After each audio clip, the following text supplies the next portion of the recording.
Bueno, buenas tardes a todos y a todas. Vamos a continuar entonces con esta saga de presentaciones de profesores, investigadores latinoamericanos de teoría crítica contemporánea.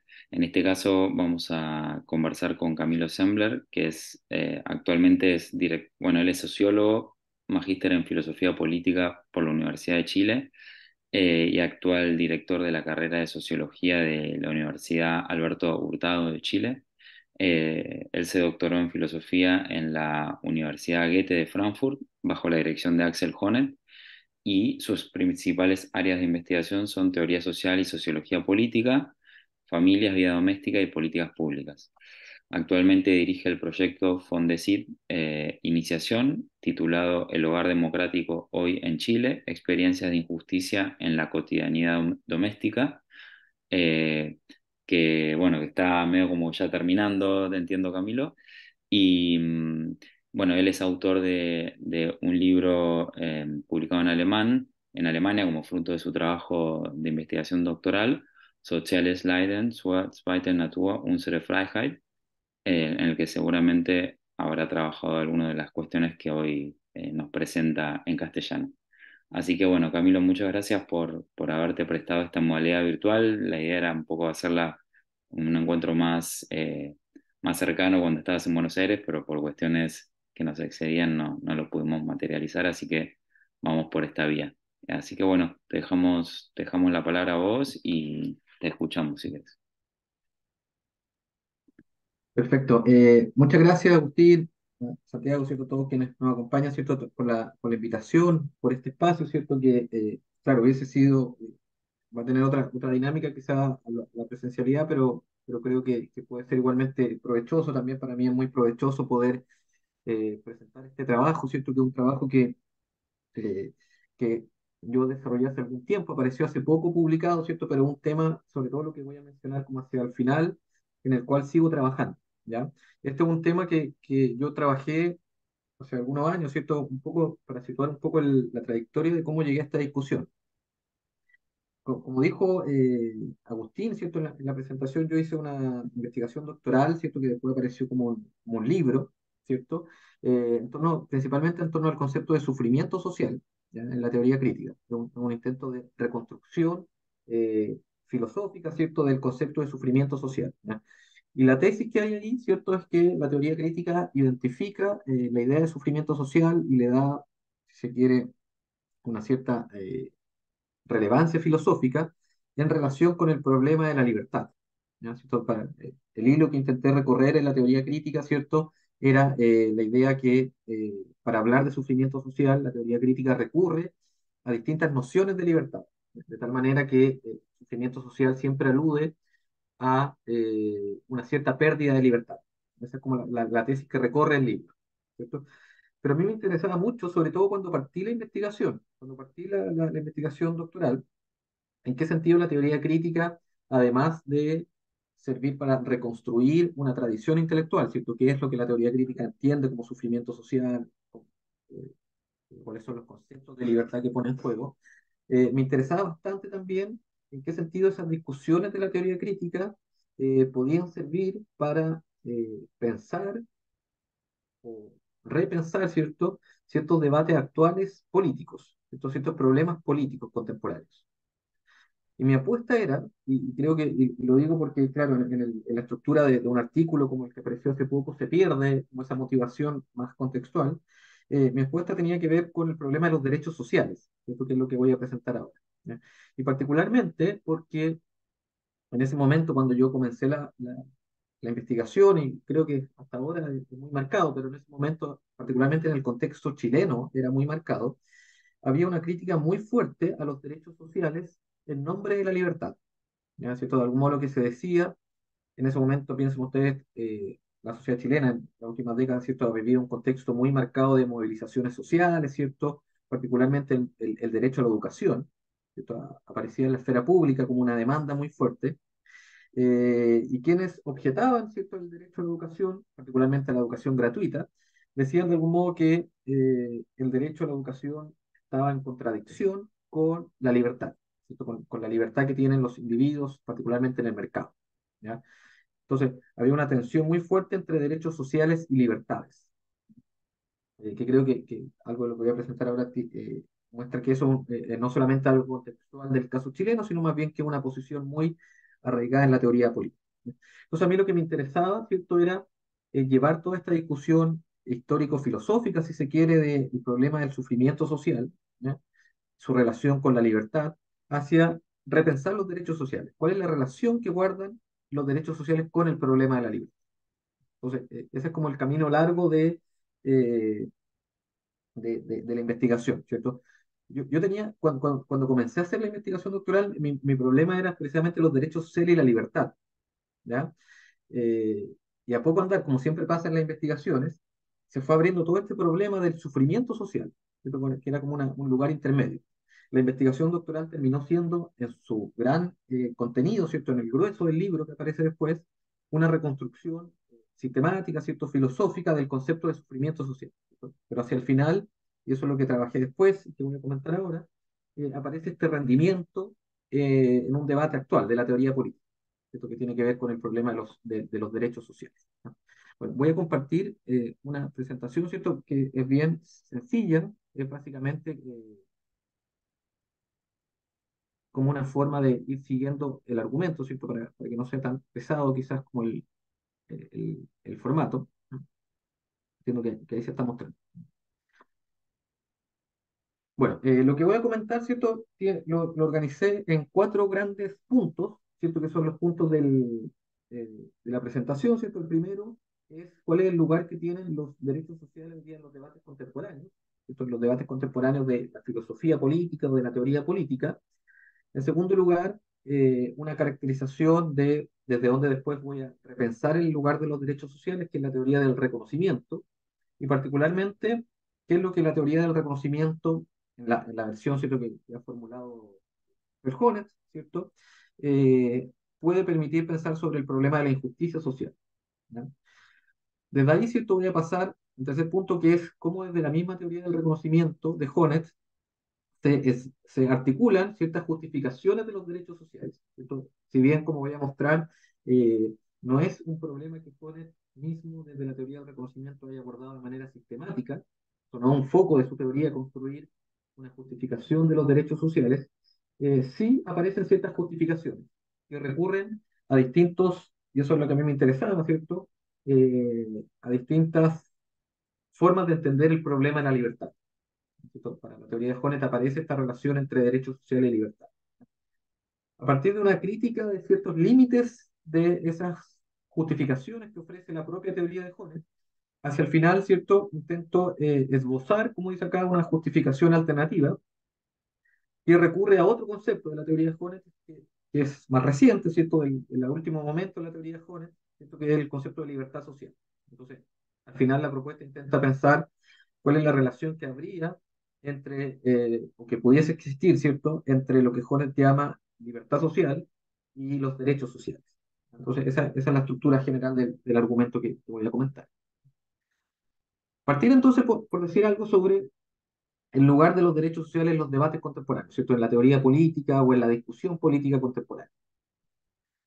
Uno de los puntos de partida que uno encuentra, ¿cierto?, en la discusión de la teoría política, ¿cierto?, es que los derechos sociales hoy día son, y no solamente en la actualidad, sino en las últimas décadas, ¿cierto?, han enfrentado un profundo cuestionamiento, ¿ya? Hay cuestionamientos, si se quiere, que son más de índole, tienen que ver quizás con un argumento más bien económico, ¿cierto? Normalmente los derechos sociales se cuestionan, por ejemplo, porque suponen, van asociados a gastos importantes del Estado, ¿cierto? En el nombre del gasto público, ¿cierto? Pero también hay una dimensión mucho más profunda que atañe precisamente a la teoría política y a la filosofía política, que se dice, ¿cierto?, que los derechos sociales y el Estado social o el Estado social democrático o el estado de bienestar, si se quiere, ¿ya?, atravesaría también una crisis filosófica o conceptual, ¿ya?, que tiene que ver con su justificación, ¿ya?, con su justificación dentro de la teoría política, qué es lo que hace relevante y justificado en términos normativos la idea de un estado de bienestar, ¿ya?, o la idea de derechos sociales. Gran parte de ese cuestionamiento a los derechos sociales de lo que algunos autores, ¿cierto?, llaman su crisis filosófico-conceptual, tiene que ver con una crítica que se sitúa ya no en un plano económico, ¿cierto? Que no es este argumento quizás que es bien habitual, ¿cierto? Que es el argumento de que los derechos sociales tienen un costo, ¿no? ¿Y quién paga ese costo? Típica discusión, ¿cierto?, de política pública, sino más bien una crítica normativa, ¿cierto? Que lo que apunta siempre es que los derechos sociales estarían reñidos con el problema de la libertad. ¿Ya? Este es un argumento que aparece muy claramente, por ejemplo, en la teoría política de Hayek, ¿cierto? Una filosofía política, llamémosla neoliberal, ¿cierto? En términos generales, ¿cierto? Que lo que piensa es que los derechos sociales suponen siempre algún grado de redistribución de bienes. ¿No es cierto? Y el argumento de Hayek, ¿cierto?, es que la redistribución de bienes precisamente supone pasar, intervenir, ¿cierto?, ciertas libertades, particularmente la libertad del mercado. Entonces, la crítica que tiene Hayek al estado de bienestar precisamente es normativa. Porque no solamente que el estado de bienestar tiene problemas de eficiencia, piensa Hayek, sino más bien que supone intervenir constantemente en las libertades de los ciudadanos. Por eso para Hayek, toda esta idea de que el estado de bienestar es un camino al despotismo, etcétera. ¿Ya? Eso que puede sonar como una posición bien extrema en la filosofía política, tiene una cierta traducción muy importante en la política, si se quiere, contingente, en lo que se ha llamado, por ejemplo, en las sociedades europeas, ¿cierto? La modernización de los sistemas de bienestar social, que es básicamente otra forma de llamarle también a la desestructuración del estado de bienestar. ¿No? Que es la idea, ¿cierto?, que las políticas de bienestar, los derechos sociales, no es que limiten las libertades, ¿ya? Sino generan un cierto impulso a la pasividad de quienes reciben esas políticas. ¿Cierto? Aquí hay todo un argumento, ¿cierto?, que ya lo identifica, parece, me acuerdo, en teoría de la acción comunicativa, con Habermas, ¿cierto?, de las patologías del estado de bienestar, de que el estado de bienestar puede generar, ¿cierto?, una cierta, la medida en que genera bienes sociales independientes del mercado, ¿ya?, una cierta disposición a la pasividad en la ciudadanía. Por eso la modernización de los sistemas de bienestar ha tenido lugar sobre todo a través de políticas que, por utilizar un término que aparece acá, ¿cierto?, suponen que la única forma de hacer política social es a través de un imperativo de activación.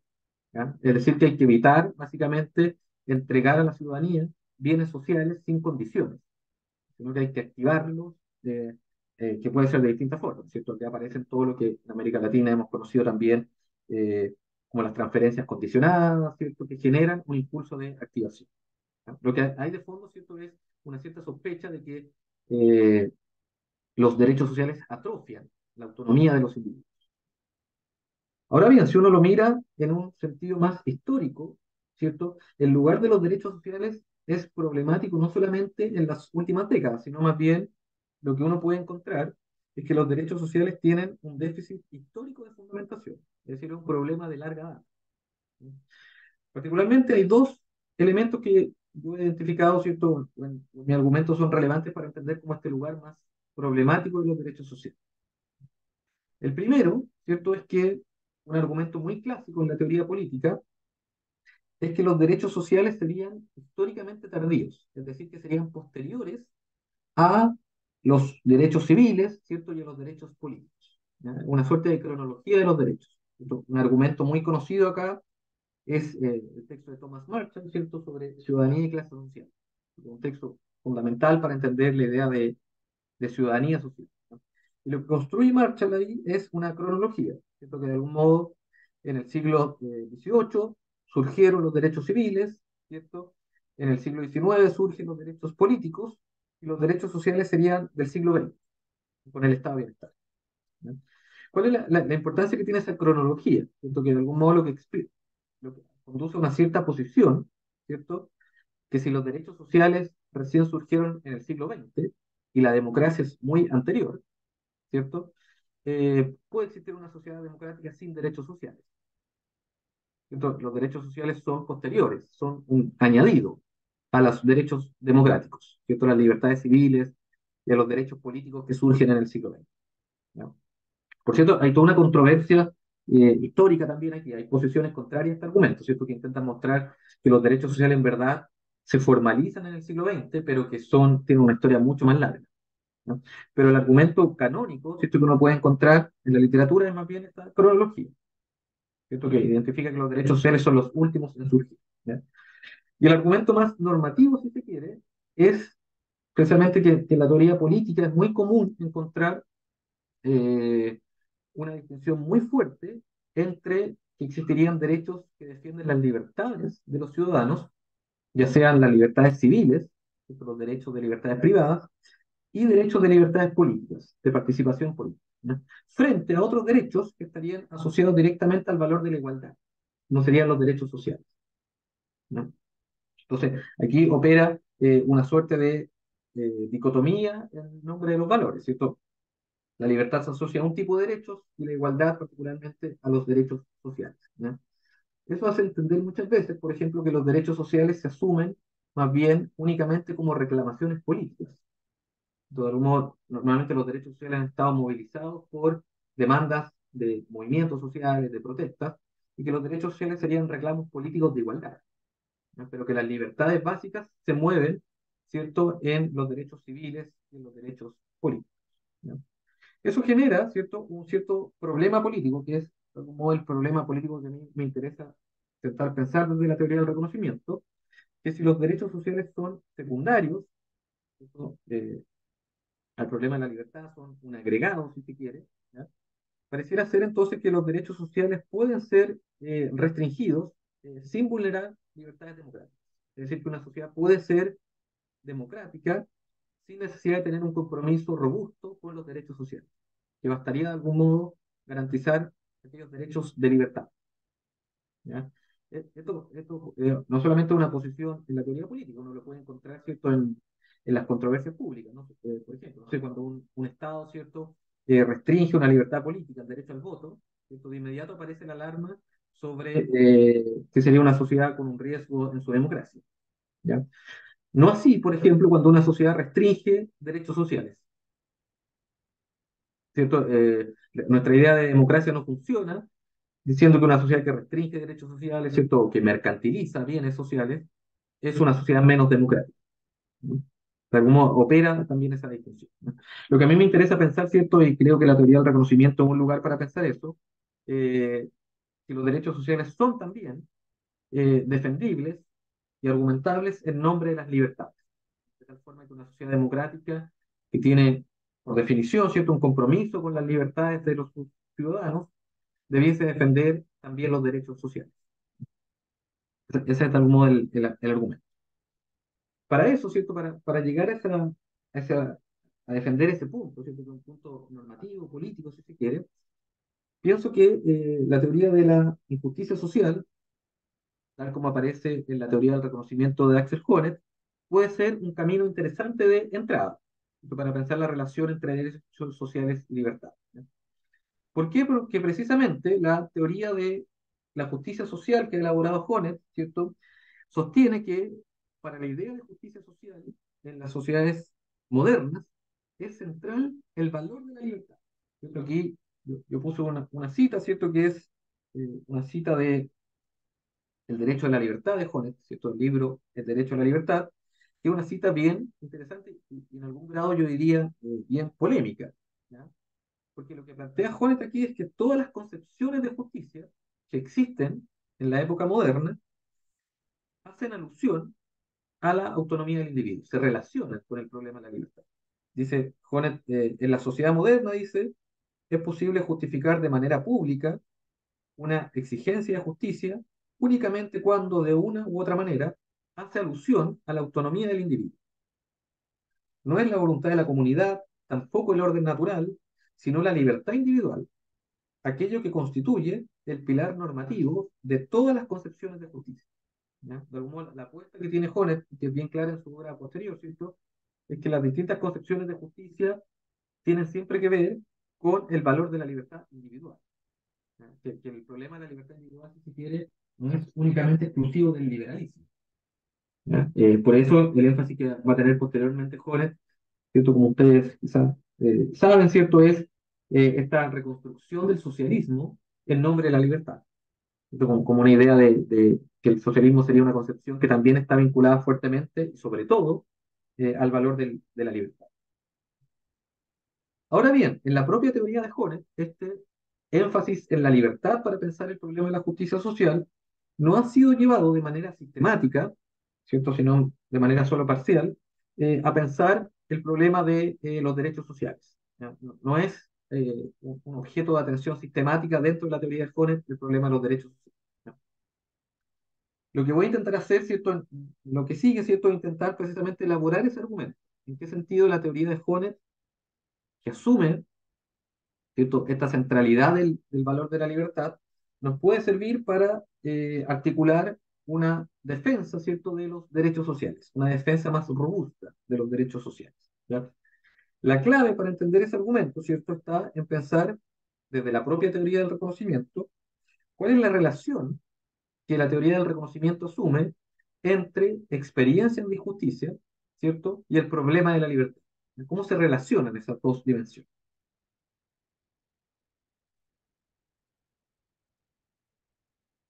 La relación entre experiencias de injusticia y libertad para la teoría del reconocimiento, ¿cierto?, se sitúa dentro de lo que Hobbes llamó, ¿cierto?, tempranamente, ¿cierto?, ya desde el debate con Nancy Fraser, ¿cierto?, el punto central de una fenomenología de las experiencias de injusticia social, de las experiencias cotidianas de injusticia social. ¿Ya?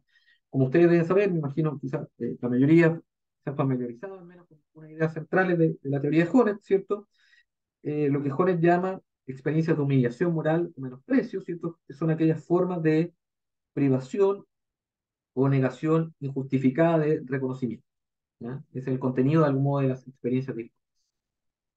Ahora bien, detrás de esto, ¿cierto? Siempre aparece la idea de Jones, que sería una experiencia de menosprecio, tiene que ver con el hecho, un supuesto, eh, digamos, ontológico de la teoría de la justicia de Jones, es que solo podemos adquirir y realizar nuestra libertad en tanto somos reconocidos por otros. Entonces, el concepto de reconocimiento funciona como el núcleo de la idea de libertad. Eso quiere decir, ¿cierto?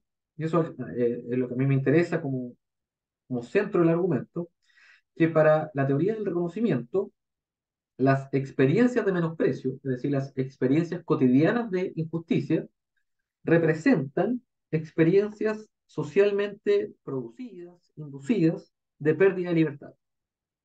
Esto aquí aparece algo que en la reconstrucción que yo hice del concepto de sufrimiento social, en la teoría crítica era muy fundamental, ¿cierto? Que es la idea que para Honneth las experiencias de injusticia, cuando son entendidas como experiencias de menosprecio, ¿cierto?, de pérdida de reconocimiento, no solo vulneran el valor de la igualdad, sino que afectan, dañan la posibilidad que tenemos de ser libres. ¿Cierto? Padecer una injusticia lesiona, daña nuestra posibilidad de actuar libremente, ¿ya? Que es algo que voy a explicar enseguida. Entonces, para Jones hay una relación bien directa entre injusticia social y pérdida de libertad. Esa relación, ¿cierto?, entre injusticia social y pérdida de libertad que uno puede reconstruir desde la teoría del reconocimiento no es tan habitual, ¿cierto?, en la teoría política. No es un lugar tan habitual. Solamente por mencionar algunos lugares, ¿cierto?, que uno podría discutir donde esta relación entre injusticia social y pérdida de libertad no se entiende de otra manera. Por ejemplo, ¿cierto?, en el argumento neoliberal de Hayek, precisamente en el libro La Constitución de la Libertad, Hayek piensa que no hay relación entre lo que Hayek entiende como la desigualdad, ¿cierto?, y la libertad, ¿cierto? La libertad se entiende como la posibilidad de ser dueño de uno mismo, y para Hayek eso se mueve en otra dimensión, la libertad, ¿cierto?, la posibilidad de ser dueño de uno mismo, de la cantidad de bienes que uno tiene. ¿Cierto? Hay un pasaje muy emblemático, ¿cierto?, de la Constitución de la Libertad, donde Hayek dice, por ejemplo, que creo que utiliza como la figura del siervo, dice, ¿cierto? El siervo puede ser más libre, más dueño de uno mismo, ¿cierto?, que aquel que está subordinado, por ejemplo, a la corte del príncipe, que tiene una relación de subordinación directa con el príncipe. El siervo puede ser más pobre, pero no por ello es menos libre, dice Hayek. ¿No? ¿Por qué? Porque es más dueño de lo que hace. Entonces, para Hayek no hay una relación entre desigualdad y pérdida de libertad. Sí, sí existe esa relación, ¿cierto?, en posiciones que uno podría llamar de un liberalismo igualitario, ¿cierto? Y precisamente por eso es un liberalismo igualitario. Por ejemplo, en la teoría de la justicia de Rawls, ¿cierto?, donde Rawls piensa que la justicia distributiva, ¿cierto?, la distribución de lo que Rawls llama los bienes primarios, ¿cierto?, es relevante para el valor de la libertad, ¿cierto? Es el concepto que utiliza Rawls. De algún modo piensa Rawls que una sociedad, ¿cierto?, donde no hay un grado importante o equitativo, ¿cierto?, de justicia distributiva, daña el valor de la libertad. De algún modo, la libertad de los menos favorecidos, por la distribución, dice Rawls, ¿ya?, tiene menos valor. ¿Esto por qué? Porque tienen menos posibilidades de realizar sus planes de vida. Entonces, es el valor de su libertad lo que aparece en juego, ¿no? Por eso a Rawls le interesa esta idea, ¿cierto? Un argumento típicamente liberal, de un liberalismo igualitario, ¿cierto? Que la injusticia distributiva daña el valor de la libertad, ¿cierto? Tiene una relación con la libertad. Ahora bien, uno podría decir que Honneth recoge esa intuición, o desde la teoría del reconocimiento se recoge esa intuición, ¿cierto? Que la injusticia social daña la libertad, pero se la entiende de otra manera, ¿cierto? Hay dos diferencias que yo creo que son eh, muy importantes con el argumento de Honneth, ¿cierto? Dos diferencias entre el argumento, por ejemplo, de Roberts y el argumento de Honneth, ¿no? El primero, ¿cierto?, es que para Honneth, y esto es un argumento muy conocido, ¿cierto?, los fenómenos de injusticia social, a diferencia de Rawls, no se reducen a la distribución equitativa de recursos. Entonces, Honneth amplía el concepto de injusticia social más allá de la justicia distributiva. ¿Ya? Por eso aparece, por ejemplo, la importancia del amor como principio de reconocimiento. ¿Ya? Pero la segunda diferencia, que creo que es la más fundamental para entender la relación entre injusticia social y libertad, tiene que ver con algo que yo propongo llamar, ¿cierto?, en la investigación, en el texto que estoy comentando, ¿cierto?, la profundidad de la pérdida de libertad que resulta en una injusticia. ¿Cierto? Para Honneth, la injusticia social daña la libertad, pero la daña en un sentido bien profundo. Esto no es solamente, y creo que tiene que ver con el sentido de hablar de experiencia de menosprecio, no solamente de un fenómeno de menosprecio o una situación de menosprecio, sino que creo que el concepto de experiencia intenta transmitir eso, ¿no?, la profundidad del daño que genera la injusticia social, ¿no? Horace dice, por ejemplo, solamente para ilustrarlo con una de las citas que creo que es fundamental acá, ¿cierto?, en la lucha por el reconocimiento, en el libro La lucha por el reconocimiento, dice, con la experiencia del menosprecio, aparece el peligro, dice Honneth, de una lesión que puede sacudir la identidad de una persona en su totalidad. ¿Ya?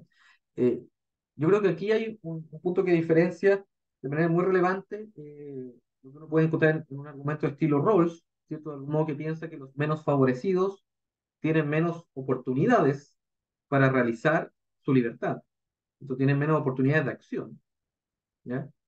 De algún modo la pérdida de libertad, si se quiere, es externa, ¿cierto? Cuando yo tengo menos bienes, tengo menos opciones de realizar mis planes de vida, ¿no?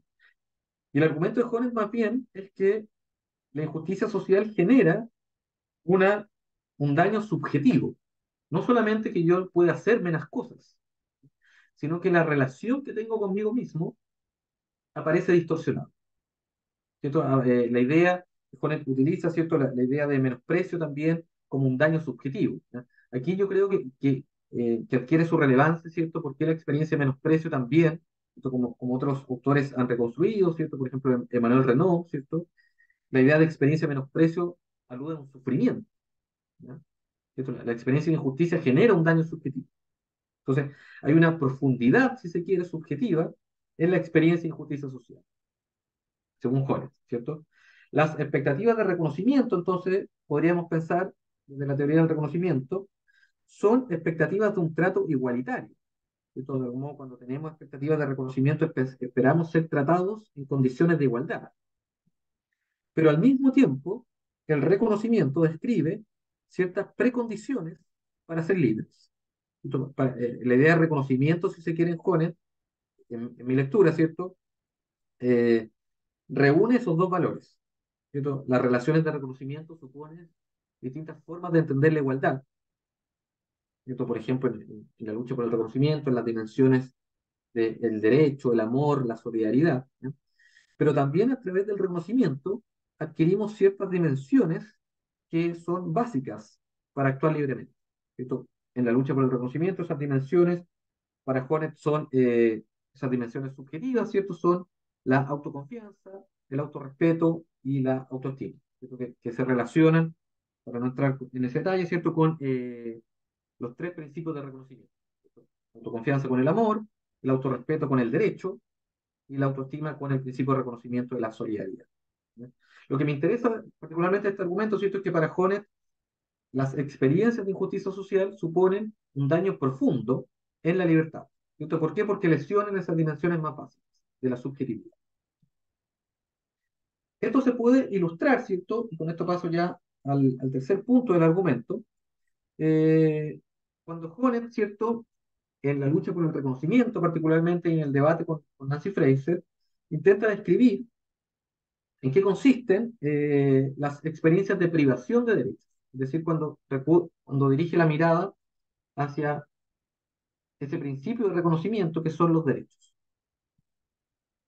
Para entender, dice Jonet acá, eh, el contenido más profundo de qué implica vivir una injusticia que podemos llamar de privación de derechos, hay que tomar distancia, dice Jonet, y esto es muy interesante en su argumento por el punto al cual quiero llegar al final, de hay que tomar distancia de una descripción, dice Jonet, meramente instrumental de los derechos.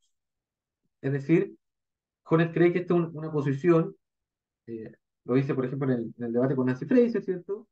Que ha sido bien característica del marxismo clásico, piensa Hobbes. Esto de pensar que el derecho, o los derechos, ¿cierto? Son garantías secundarias. De algún modo que lo central de las libertades, ¿cierto? Del reconocimiento se juega en otra dimensión.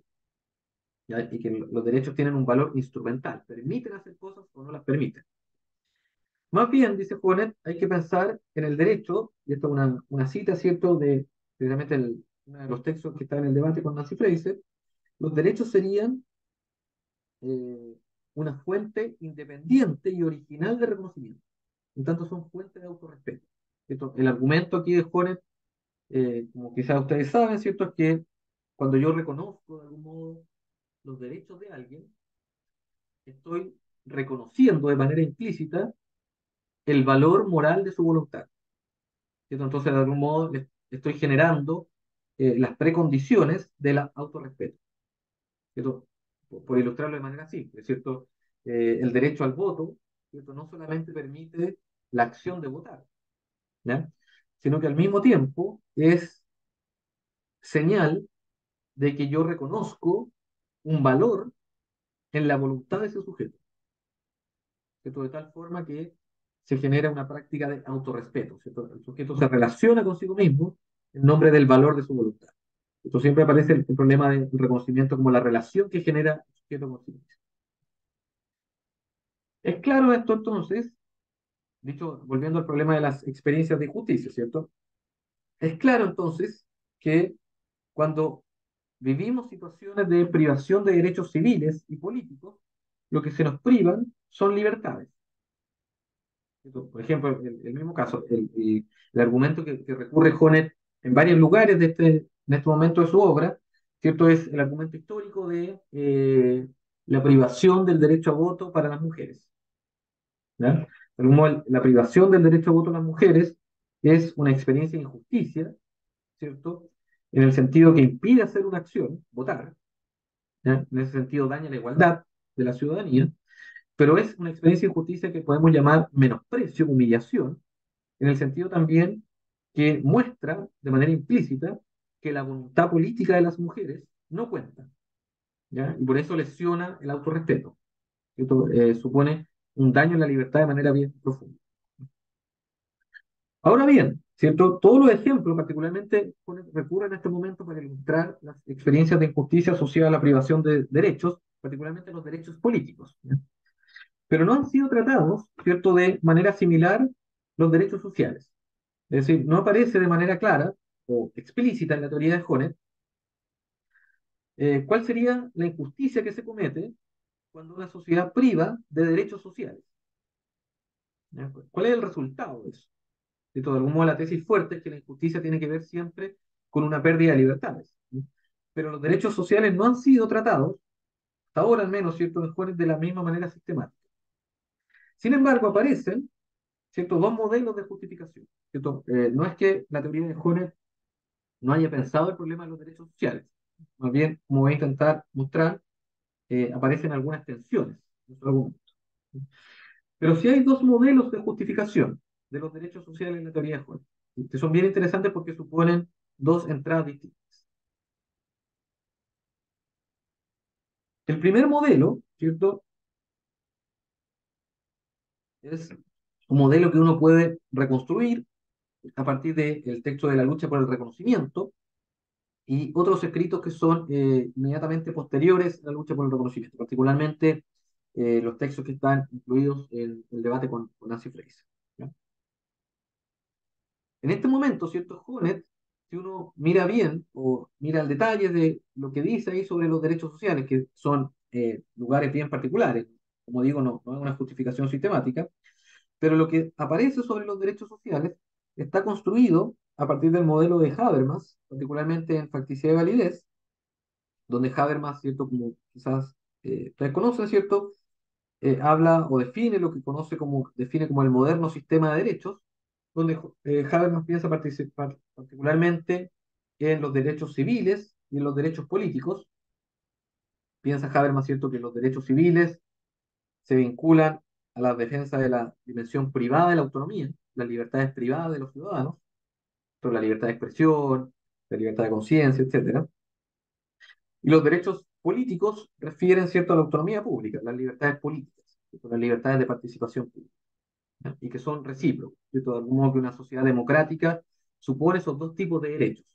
Por eso, facticidad y validez, piensa Habermas, es una forma de reconciliar la tradición liberal, ¿cierto?, que ha puesto el acento en la autonomía privada, con la tradición republicana democrática, que ha puesto el acento en la autonomía. Los derechos sociales para Habermas, en facticidad y validez, y este es el modelo que va a tomar Jones, ¿cierto? Para Habermas, en facticidad y validez son definidos como las condiciones materiales, ¿cierto?, condiciones económicas, por ejemplo, que hacen posible realizar de mejor manera esa autonomía. ¿Cierto? Particularmente, piensa Habermas, la autonomía pública. ¿Cierto? De algún modo, los derechos sociales nos permiten que nuestros derechos políticos, piensa Habermas, no sean meramente formales, sino que nos habilitan para realizar esos derechos políticos, ¿cierto?, en un mayor grado de igualdad de oportunidades. Voy a dar un ejemplo, que es el ejemplo que menciona Jonet en la lucha por el reconocimiento. ¿Ya? Eso quiere decir, ¿cierto?, que según Habermas, en facticidad de validez, los derechos civiles y políticos serían absolutamente fundados. ¿Cierto? Eso es lo que dice Habermas en facticidad de validez, serían absolutamente fundados porque tienen que ver directamente con las libertades básicas, con las libertades privadas y las libertades públicas, ¿no? En cambio, los derechos sociales serían relativamente fundados. ¿Ya? ¿Por qué serían relativamente fundados? Porque se entienden como una forma de realizar mejor o más igualitariamente, ¿ya?, el valor de esas otras libertades, que son las sustantivas, ¿cierto? Las libertades privadas y las libertades públicas. Eh, si ustedes se fijan, de algún modo, el argumento de Habermas, ¿cierto?, es que los derechos sociales son normativamente secundarios, ¿cierto? De algún modo, no es que sean irrelevantes, ¿ya?, pero el núcleo de la libertad se juega en las libertades civiles y públicas, ¿ya? Los derechos sociales lo que hacen es mejorar las condiciones para realizar esas libertades, ¿no?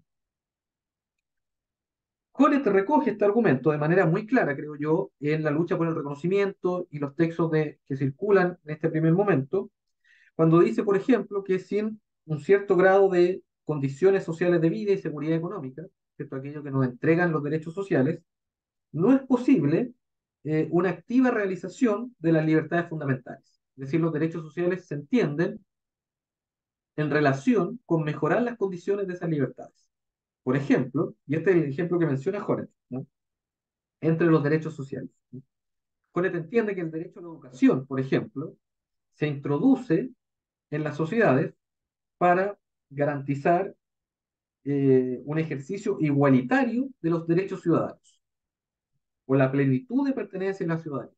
De todo modo, el Estado tendría un compromiso con el derecho a la educación para mejorar las condiciones en que los ciudadanos ejercen sus derechos políticos. El derecho, como para ejercer los derechos, digámoslo de otra manera, ¿cierto? Para ejercer los derechos de participación política, no bastaría solamente con garantizar, digamos, el voto, ¿ya? Sino también derechos sociales. Por ejemplo, el derecho a la educación, que nos hace que el derecho al voto, por ejemplo, sean condiciones de mayor grado de igualdad. ¿Ya? Pero los derechos sociales, si ustedes se fijan, y ese es el argumento, ¿cierto? Son secundarios en términos normativos. Son una garantía secundaria. Ese es el primer modelo, ¿cierto? El primer modelo entonces defiende los derechos secundarios como condiciones para realizar de mejor manera la autonomía pública, las libertades públicas. El segundo modelo de Jones, ¿cierto? Aparece posteriormente en su obra, particularmente en el derecho a la libertad, ¿cierto? Un texto que Jones publica ya hace ya varios años, ¿cierto? En el 2011, que es quizá una segunda versión de su teoría de la justicia social. En este momento, ¿cierto? Quizá ustedes saben, o quizás conocen este texto, ¿cierto? Jones, el derecho a la libertad es básicamente un intento de actualización, dice Jones, de la filosofía del derecho de Hegel, particularmente en torno a lo que Hegel llama el derecho abstracto, ¿cierto? Que Jones va a traducir en una noción de libertad jurídica, que consistiría, ¿cierto?, en que los derechos, lo que nos otorgan, los derechos en general, ¿ya? Lo que nos otorgan es un espacio protegido de interferencias externas. El contenido de los derechos siempre tiene que ver, piensa Jones, con una idea negativa de autonomía. Entonces, eso, de algún modo, lo que Hegel llamaría el derecho abstracto. ¿Ya? ¿En qué sentido una idea negativa de autonomía? ¿Cierto? Es que los derechos nos permiten, nos garantizan una posibilidad, nos abren una posibilidad de tomar distancia de las exigencias sociales para dar forma a la propia concepción del bien. El ejemplo más emblemático de esto podría ser el derecho a la libertad de opinión, ¿cierto? A la libertad de expresión, a la libertad de conciencia. ¿Ya? Esto nos garantiza un espacio de libertad privada. En este momento, ¿cierto? En el derecho a la libertad, entonces Jones va a proponer una nueva clasificación de lo que con Habermas llamábamos el sistema de derechos. Ahora Jones piensa lo siguiente, dice que los derechos políticos se vinculan a la autonomía pública, ¿cierto? Esto continúa, es el mismo, aparecía ya en el primer modelo, ¿cierto? Los derechos políticos garantizan las libertades públicas, pero los derechos civiles garantizan la autonomía privada, al igual que en el primer modelo, pero los derechos sociales también. Siento que hay un argumento muy interesante, ¿cierto? A mi entender, ¿cierto? Que Jones piensa que los derechos sociales garantizan las libertades privadas de los ciudadanos, ¿cierto? Ofrecen, dice Jones, un muro de protección para formar un yo privado, o dice también, ¿cierto? Un argumento directamente liberal, si se quiere, sobre los derechos sociales. ¿No? Los derechos sociales en el derecho a la libertad son, por ejemplo, dice Jones, una base social de sustentación de la autonomía privada, o también ofrecen, como dice acá la cita, ¿cierto?, las condiciones materiales en virtud de las cuales el individuo puede hacer un uso más efectivo de sus derechos liberales de libertad. ¿Cierto? Aquí hay un desplazamiento con respecto al primer modelo. ¿Cierto? En el primer modelo, los derechos sociales eran fundamentales para realizar las libertades públicas. ¿Cierto? Por ejemplo, el caso que yo decía del derecho a la educación. ¿Ya? En este segundo modelo, los derechos sociales son importantes para realizar los derechos liberales, la autonomía privada. ¿Ya? Jones nos da un ejemplo muy explícito, pero mi impresión es que uno lo puede reconstruir, ¿cierto?, en otras perspectivas que desde el liberalismo eh, han intentado defender los derechos sociales. Por ejemplo, el liberalismo igualitario, ¿cierto? Por ejemplo, un filósofo del derecho, Jeremy Waldron, ¿cierto?, que tiene algunos textos muy interesantes, ¿cierto?, sobre los derechos sociales, ¿cierto?, por qué los derechos sociales serían compatibles con el valor que le importa a la tradición liberal, que son la autonomía privada. Y, por ejemplo, Waldron habla del derecho a la vivienda, ¿cierto? ¿Por qué el derecho a la vivienda sería fundamental para defender las libertades privadas? Porque aquel que no dispone de un espacio privado, ¿cierto?, lo que asociamos con la idea de vivienda, está constantemente expuesto a la mirada de otros y a las interferencias de otros. Entonces, el derecho a la vivienda para Waldron, ¿cierto?, es requisito del respeto a la autonomía privada de los ciudadanos, que los ciudadanos puedan tener un espacio privado para formar su concepción del bien y desarrollo. ¿Ya? En resumen, ¿cierto? Ya para ir llegando a un punto central, ya casi final del argumento, ¿cierto? Quienes defienden en un primer momento los derechos sociales en nombre de la autonomía pública, las libertades públicas, en una herencia de Habermas, y en un segundo momento, ¿cierto? En un segundo modelo, defiende los derechos sociales en nombre de las libertades privadas, ¿ya? En un argumento típicamente de un liberalismo igualitario.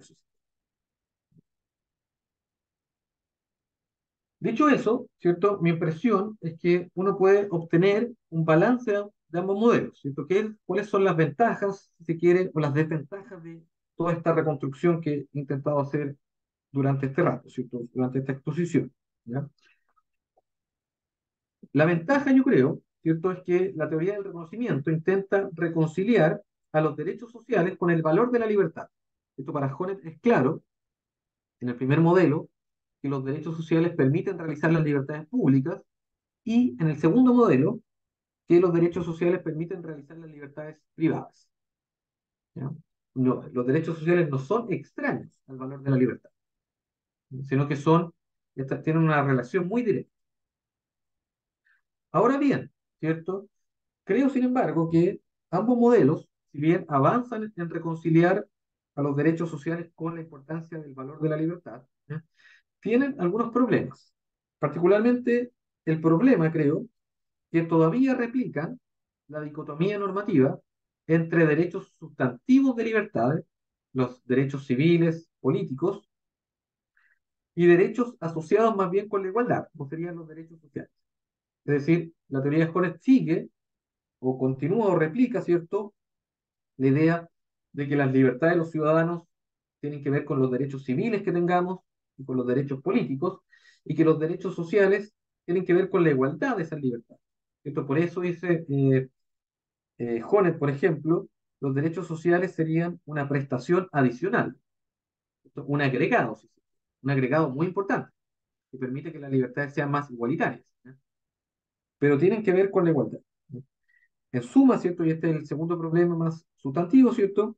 La teoría de Jonet, si bien reivindica el valor de la libertad para los derechos sociales, sigue pensando, ¿cierto?, en términos de lo que podríamos entender como una justificación derivada o instrumental, ¿ya?, frente al significado más sustantivo de las libertades que se garantizarían con los derechos civiles y políticos, ¿cierto? Por eso los derechos sociales serían una prestación adicional.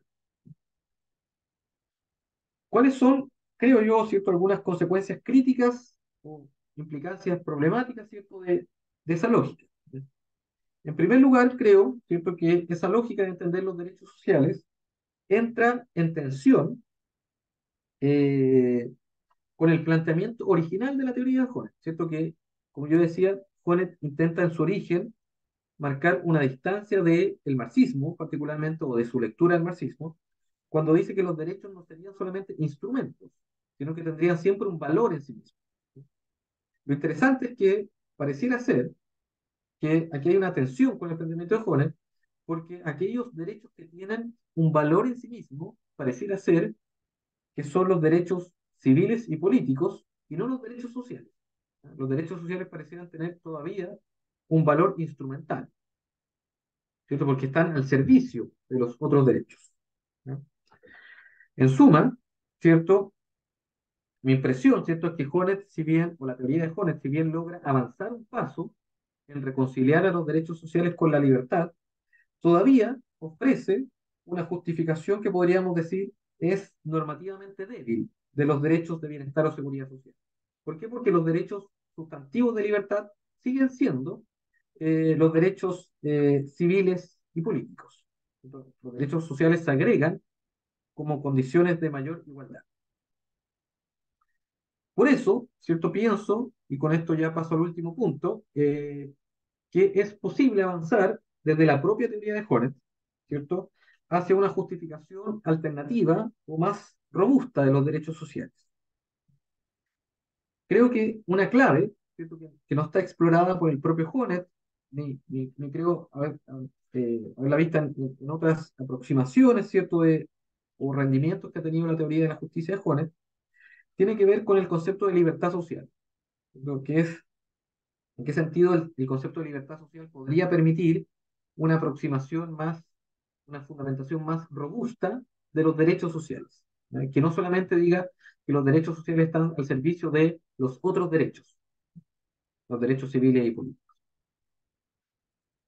Desde el derecho a la libertad en adelante, ¿cierto? Este texto fundamental de Honnet, Honnet introduce precisamente el concepto de libertad social, ¿cierto? Que existiría un tercer modelo de libertad, piensa Honnet, que sería distinto a las libertades privadas, las libertades civiles y las libertades políticas, ¿no?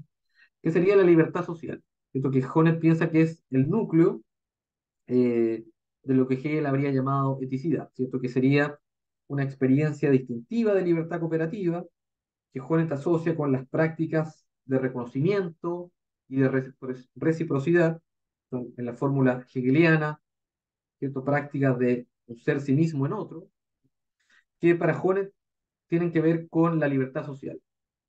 Lo que Hornet llama en el derecho a la libertad una necesidad democrática, ¿cierto? Donde se expresaría esta libertad social, tiene que ver con las dimensiones, piensa Hornet particularmente de las relaciones interpersonales, tal como se dan, por ejemplo, en la amistad, en la familia, las relaciones económicas que se dan en el mercado, ¿sí? Y la esfera pública. Entonces, serían lugares donde es posible desarrollar prácticas cooperativas de libertad, ¿cierto? Que son distintas a las libertades civiles y a las libertades políticas. Cuando uno mira eso, ¿cierto? Puede pensar entonces que los derechos sociales tienen otros dos significados, o potencialmente tienen otros dos significados, ¿ya? Que son distintos a los dos modelos anteriores. Por una parte, los derechos sociales hacen posible, ¿cierto? Lo que algunos autores, eh, por ejemplo, un conocido, ¿cierto? Autor en relación con el estado de bienestar, ¿cierto? Llama opciones de salida, ¿ya? ¿Cierto? Spink Anderson, ¿cierto? Piensa particularmente que los derechos sociales lo que permiten son opciones de salida, ¿cierto? Le garantizan opciones de retirada a los individuos frente al mercado. El ejemplo típico que podemos pensar acá, por ejemplo, toda la discusión que hay sobre la renta básica universal, ¿cierto? O la renta de ciudadanía, como le llaman otros, ¿cierto?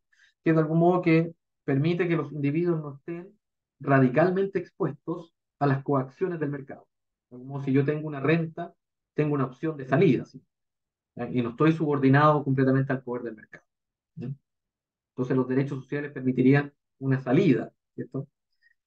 Pero también, ¿cierto? Los derechos sociales, y este es el argumento que me interesa particularmente, creo, porque es más productivo, ¿cierto? Más novedoso, si se quiere, ¿ya? Los derechos sociales habilitarían para participar más íntegramente en prácticas de libertad social, ¿cierto? De algún modo, los derechos sociales no solamente harían posible retirarse de instituciones, por ejemplo, del mercado, ¿ya? Sino que habilitarían, en un sentido positivo, para participar y tener, ¿cierto?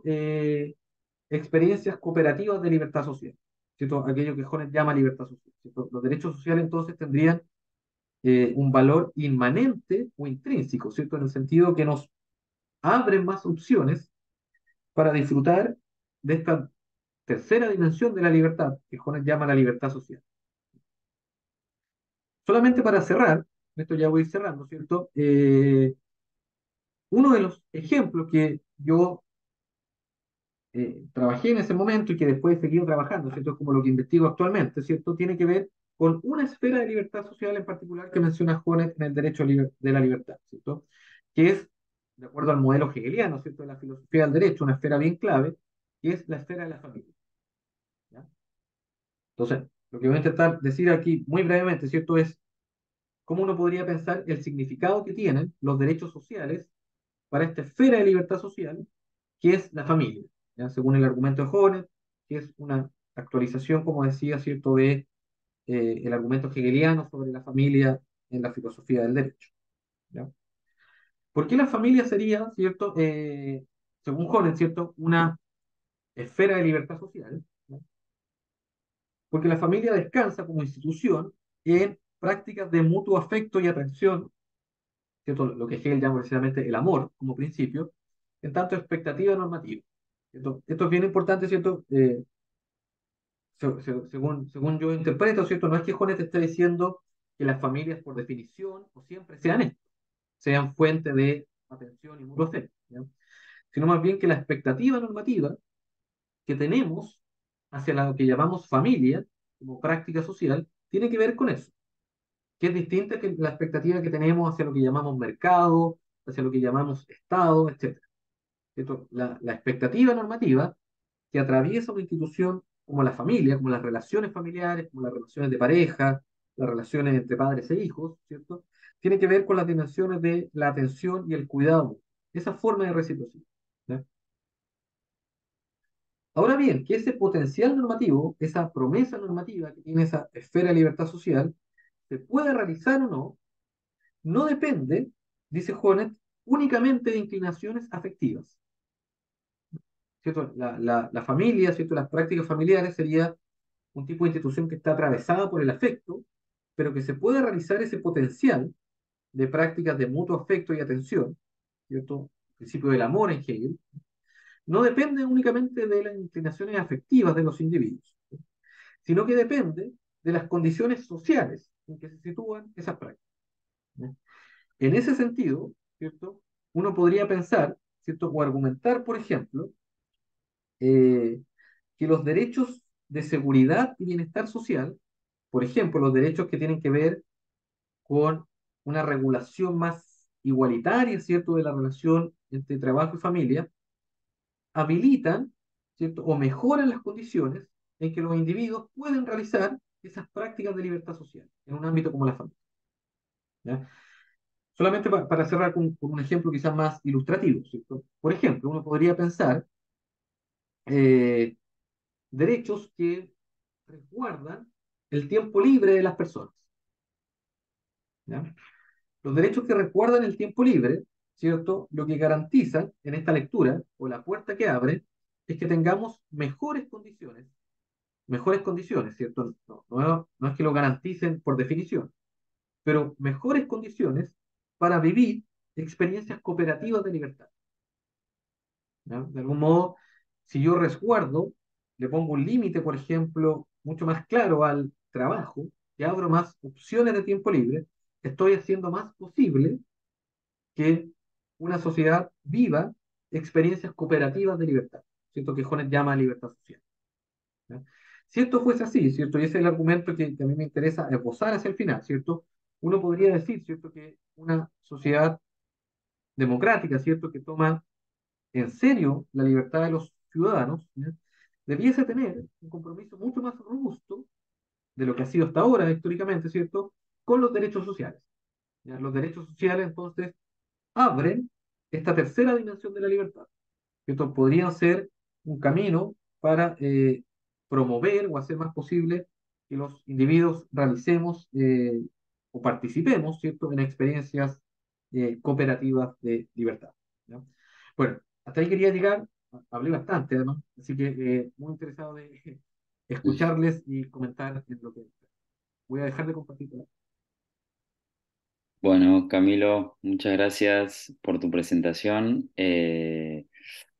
Muy súper completa y bueno, da la casualidad y justo que hay un par de jonetianos en la sala, pero nada, yo tengo algunos comentarios y unas preguntas, por ahí puedo arrancar yo y después se pueden anotar los chicos si tienen ganas o tienen algún comentario que hacerte.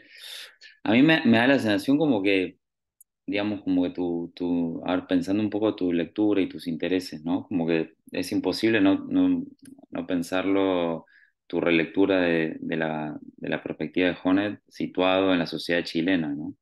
Y en algún punto yo siempre también consideré como que su propia teoría del reconocimiento, eh, incluso las reflexiones que él tiene sobre el socialismo, o sea, después del derecho a la libertad, tienen mucha relevancia política para la historia latinoamericana y para el lugar que tuvo el liberalismo en América Latina, ¿no? Porque, digamos, como que vos traías como cierta, ponías el caso de Hayek, ¿no? Pero digamos como que, por lo menos en el espectro político, de teoría política en el que él se maneja, la asociación de la tradición política del liberalismo no es tanto Hayek, sino es más bien Rawls, que también vos lo traías, ¿no? Y si uno estudia Rawls, políticamente no tiene muchas cosas para cuestionarle, digamos, como que nos vendría muy bien para discutir con las versiones latinoamericanas del liberalismo, ¿no? Precisamente porque favorece por lo menos una teoría muy sustantiva del Estado de Derecho, el reconocimiento, bueno, de cierto criterio de igualdad, la crítica a la meritocracia,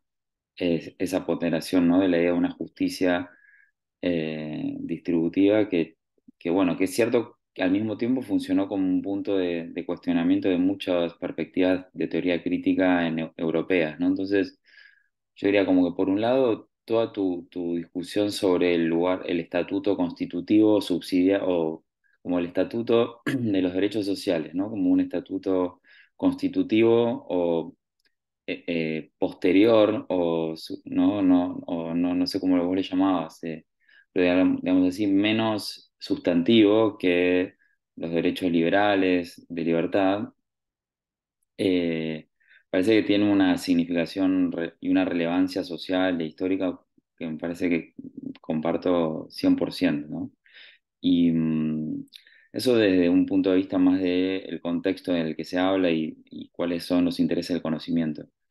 Después tengo un par de preguntas, si se quiere, una más personal, filosófica, en parte porque compartimos un interés en el problema del sufrimiento. Yo también trabajé en su momento la cuestión. Y te quería preguntar la idea del sufrimiento social, ¿no? Es decir, la posibilidad de pensar en el concepto de sufrimiento como asociado a una idea de una vida compartida. Eh, ¿Qué entendés por sufrimiento social? Sería la primera pregunta, ¿no? Es decir, ¿se trata de un sufrimiento individual causado socialmente o habilitas en tu reflexión la posibilidad de pensar en un sufrimiento compartido, en una experiencia compartida de sufrimiento, ¿no? ¿Qué significaría eso?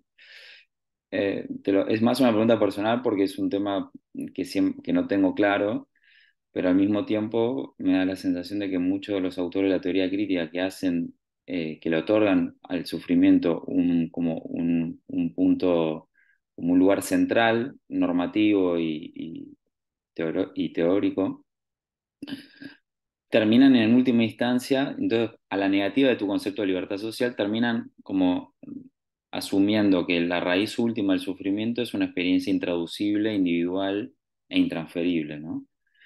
En el caso de Adorno, por ejemplo, que es desde donde yo lo trabajé este tema, eso estaba muy claro, pero al mismo tiempo aparecía en simultáneo una reflexión sobre el genocidio como experiencia colectiva y finalmente la pregunta por la responsabilidad colectiva en relación al Holocausto, que formula Adorno luego de la guerra y en el contexto de los juicios de Nuremberg a los responsables, en donde él evoca una cierta noción de memoria traumática y memoria colectiva que pareciera habilitar la pregunta por una experiencia compartida del dolor, ¿no?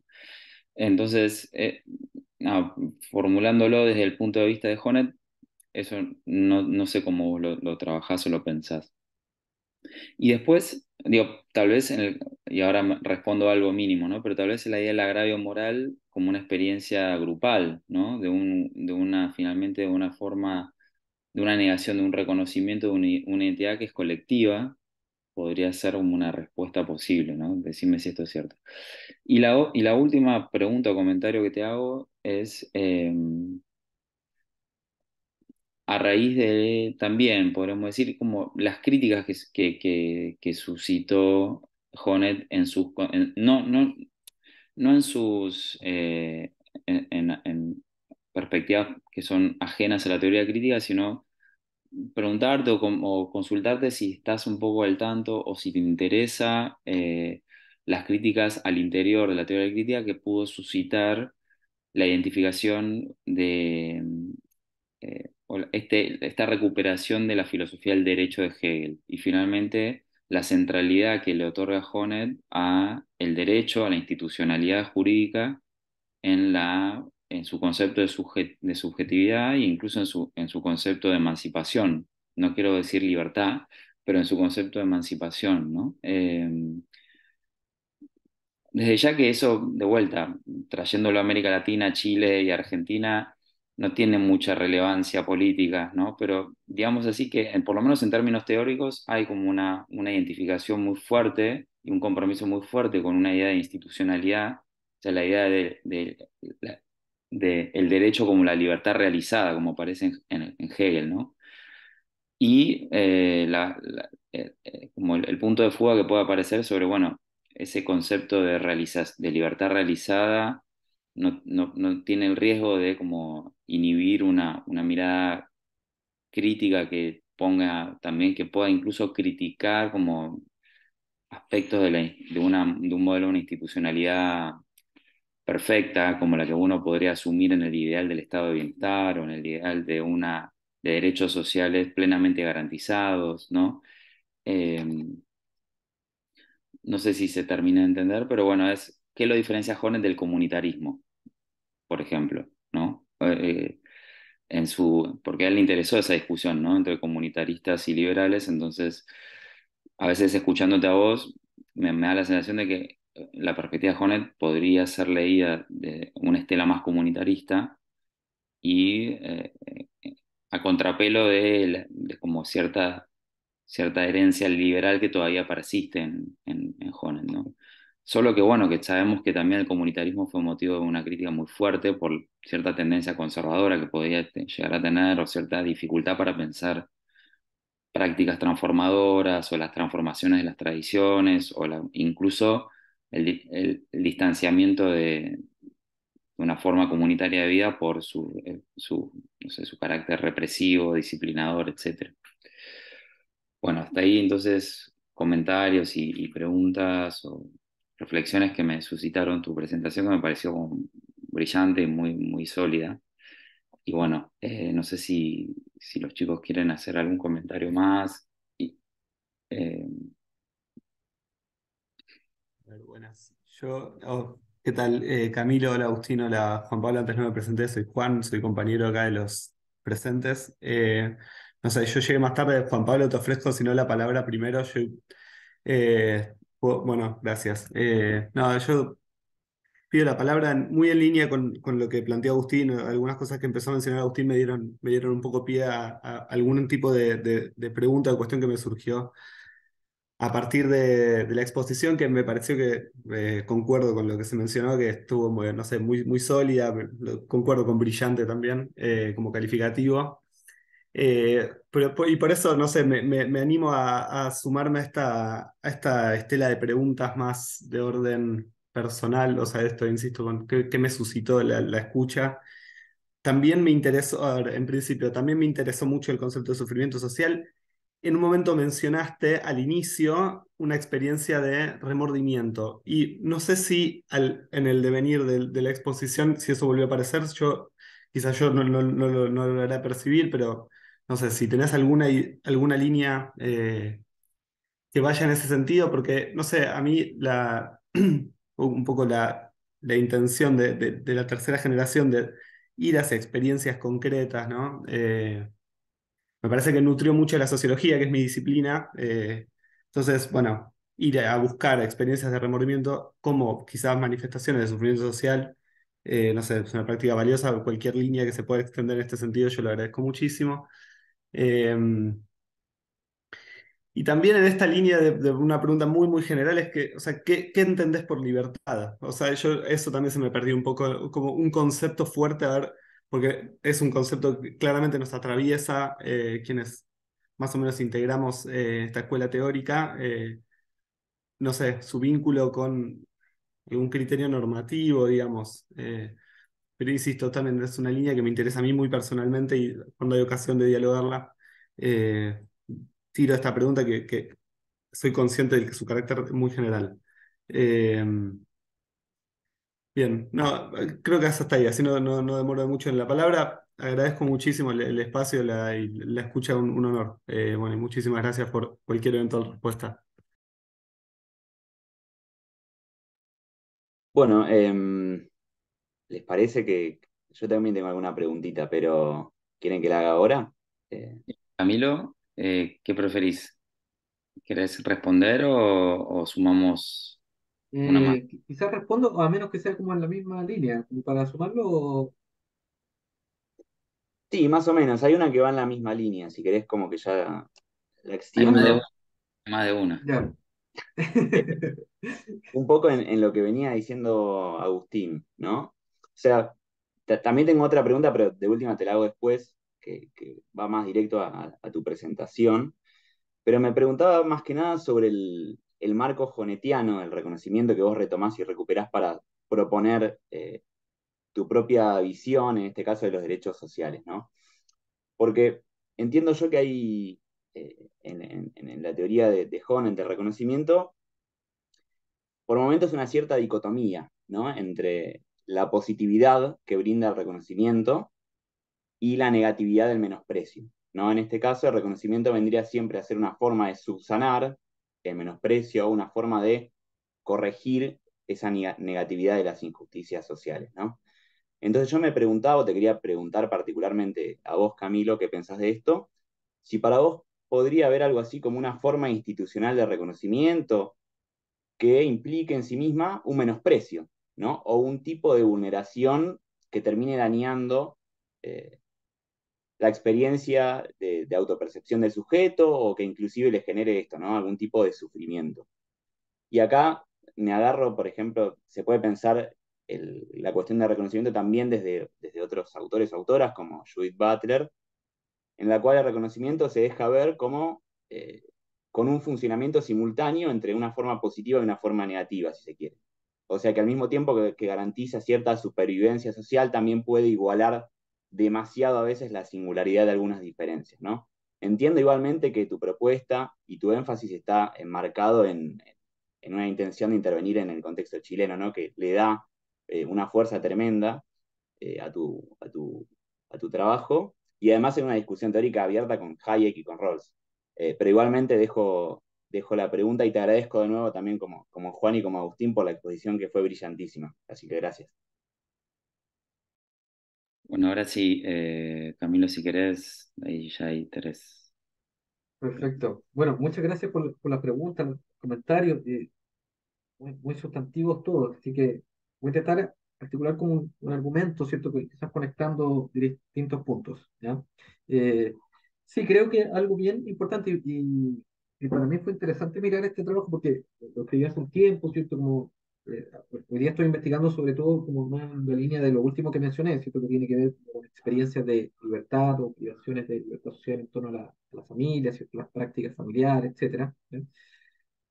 Pero claro, es un trabajo o un interés, bueno, en general la investigación siempre procede así, pero nunca es tan explícito, o no se explicita que es bastante situado, como en un contexto, en una preocupación. De hecho, no sé si lo mencioné como tan explícitamente al principio, cuando yo fui a hacer la investigación doctoral, ¿cierto? Precisamente cuando tenía la intención de escribir una tesis que era en gran parte sobre derechos sociales y sufrimiento, entonces como el vínculo, ¿ya? Y terminé escribiendo una tesis que tiene, creo que 6 capítulos sobre sufrimiento y uno sobre derechos sociales, ¿ya? Porque me di cuenta que, especialmente a propósito de lo que dijo Agustín, que el concepto de sufrimiento social no era nada evidente, ¿ya? De algún modo, para mí, al principio era como, claro, existe sufrimiento social, ¿cierto? Cómo desde ahí se justifican los derechos sociales, ¿ya? Pero a medida que me fui interiorizando, ¿cierto? Como la idea de sufrimiento social me parecía muy problemática. Y para la teoría, me acuerdo que hay un propio texto de Honet, no recuerdo su título, pero que está en Patologías de la Razón, si no me equivoco, ¿cierto? Que, donde dice eso, como el concepto de sufrimiento social en la teoría crítica ha sido fundamental, pero no ha sido sistemáticamente tratado. Una idea como esa, ¿ya? Entonces, claro, terminé dedicándome 5 años a pensar la idea de sufrimiento social y al final esta deriva como hacia los derechos sociales. Y tiene siempre, creo, y un argumento bien, una preocupación muy contextual, ¿cierto? Que creo que es bien distinta a la preocupación de Honet por sus mismas condiciones de producción histórica, ¿cierto? Creo que también la poca atención sistemática a los derechos sociales, en el caso de Honet, me da la impresión que tiene que ver con el hecho de ser un tipo de teoría que se construye en condiciones donde existe, de una u otra forma, un estado de bienestar. ¿Ya? Entonces, claro, es de algún modo, y me acuerdo en todo este documento sobre, que tiene Jones constantemente sobre el progreso normativo, ¿cierto? El estado de bienestar aparece como un progreso normativo, ¿ya? La preocupación latinoamericana, ¿cierto? Y en Chile ha sido muy marcada, es más bien la construcción de algún grado de estado de bienestar, ¿ya? O de alguna forma de derecho social. ¿Ya? Yo mencionaba, ¿cierto? Cuando yo partí esta investigación, y en Chile ha sido muy marcado en las últimas décadas, ¿cierto? La preocupación por justificar el derecho a la educación. ¿Ya? Claro, frente a eso, y estoy completamente de acuerdo con algo que creo que mencionó Agustín, ¿cierto? Si uno piensa, no, creo que en Argentina es parecido, pero si alguien estuviera dispuesto en Chile, por ejemplo, o seriamente a justificar los derechos sociales en nombre de la teoría de la justicia de Rawls, ¿ya? Sería un avance sustantivo en la conversación pública.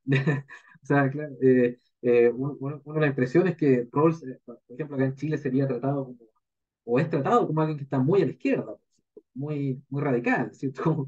Claro, pero más bien lo que hay es como esta idea, ¿cierto? Que tiene un cierto antecedente político, teórico, ¿cierto? Que los derechos sociales están completamente fuera de la preocupación por la libertad, ¿cierto? Y que dañan la libertad, etcétera, ¿ya? Claro, entonces es una preocupación bien situada, ¿cierto? Y eso tiene que ver con quién uno discute, ¿cierto? Hacia dónde intenta hacer avanzar el argumento, etcétera. Y para mí ha seguido estando situada y creo que también la teoría de Jones lo que muestra tiene que ver con experiencias bien concretas, ¿cierto? Con la preocupación por un cierto perfeccionamiento, si se quiere, el estado de bienestar, que es distinta a la preocupación latinoamericana, creo que es la ausencia de un estado de bienestar, ¿cierto? ¿Y qué puede decir la teoría crítica sobre eso? ¿No? A mí lo que me interesa de eso, creo que es bien relevante, ¿cierto? Como una cierta forma de entender la teoría crítica también, que la teoría crítica debiese aproximarse hacia ese tipo de debates. Yo creo que hay una cierta forma de entender la teoría crítica que a mí al menos no me atrae mucho, ¿cierto? Que es muy desconectada de la discusión política, ¿cierto? Como en el sentido de cuáles son las preocupaciones eh, que atraviesa la sociedad latinoamericana, ¿cierto? ¿Qué tiene la teoría crítica de decir sobre eso? ¿Ya? Además de su esfuerzo de reconstrucción permanente de una tradición. Entonces, creo, para recoger como ese punto de partida. Ahí paso, ¿cierto? A lo que decía, ¿cierto? Que es como el núcleo de lo que yo intenté investigar, ¿cierto? Y que creo que no tengo una respuesta acabada, ¿cierto? Que es el problema de qué es el sufrimiento social. ¿Ya? El sufrimiento social, mi impresión, ¿cierto? Que en la teoría crítica, ¿cierto? Juega, y Agustín, que ha trabajado este tema, ¿cierto? Que lo tiene mucho más claro, ¿cierto?